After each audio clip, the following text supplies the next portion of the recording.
one of the 8 remaining undefeated teams around the state, heading into the Division IV select bracket as the number 1 seed. You guys were an undefeated regular season team a year ago. What goes into having your guys be ready to play at that high of a level with that level of consistency to be in that sort of position? 20-0 the last couple regular seasons, a dome team a year ago, and a number 1 seed here kicking off the playoff bracket. Yeah, I think if you talk to any coach in the state, they'll tell you you're never really ready week 1. You don't know what you're going to get. August is obviously a stressful time, but this group had a lot of question marks coming in with a lot of positions to fill, and they were able to embrace some coaching and understand their roles and really got it going early on in the season, and it's carried through. We've been very fortunate and blessed with a healthy roster for the most part throughout the season, and some tremendous coaches. So it's a heck of an achievement. This isn't Vermilion Catholic's 10-0 is not a 10-0 that came easy. You start off week 1 with a massive win over Catholic New Iberia, who ends up going 8-2. And then you turn around, you beat Lorville, who's 7-3. And then you play a Generette squad who had an incredible season, and you get all over them early and hang on for a 42-8 victory. And then the same thing with Central Catholic. So, how do you think that those kind of matchups? I mean, 4 of your 10 wins are against teams that won 8 games. So, how does that get you ready to face off against these playoff matchups in select Division IV, which is always so loaded with a lot of really good programs? Yeah, the benefit I think this year's team has had is that we found ways to win. In those first 4 games, I believe we were trailing in all of those games at some point. The 2 or 3 of them we were trailing at half. So the guys' resolve was tested a lot.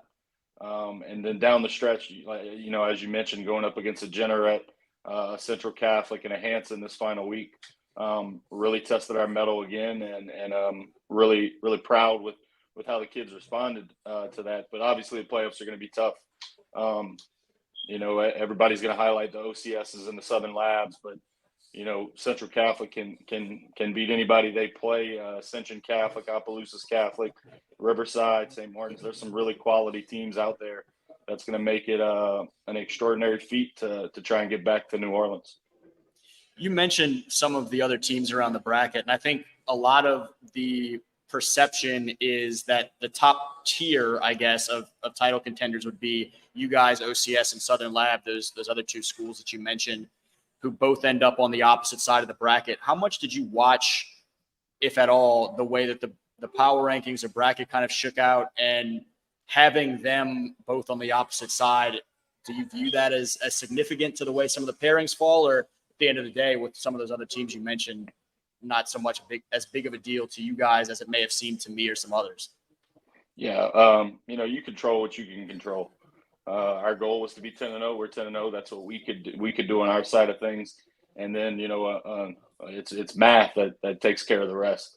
Obviously, we can't do anything about that. And, you do keep an eye on some of those teams. There's no doubt. I think everybody understands that to hold that trophy in Division IV Select, you're going to have to go up against Coach Fitzhugh and OCS at some point.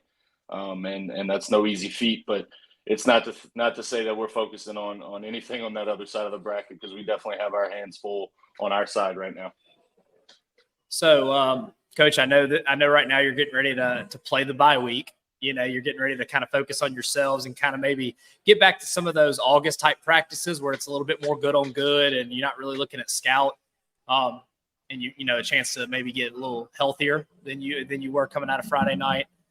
But what do you know, if anything, so far about Slaughter Charter and Delhi Charter? Have you had a chance to kind of peek at those teams yet? I know the brackets just came out, but what do you know, if anything, about that potential matchup of next week? Yeah, from what I've seen and what I've looked into, I think that's going to be a really good game next Friday between 16 and 17. Slaughter's got a kind of a unique offense. Defensively, it looks like they're, a 4-2-5 cover one kind of approach. On the other side of it, you have a split back veer, which we haven't seen in a while, to be honest with you. So we're going to obviously pay attention throughout the week, try to gather some information as we can, and figure out next Saturday morning who the opponent's going to be.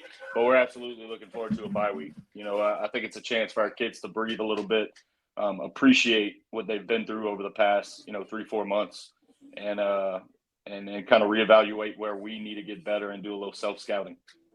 You going to make the trip to beautiful Slaughter, Louisiana on Friday night and check that one out in person, or are you just going to wait for the film to come in? We'll see. We'll play that one by ear.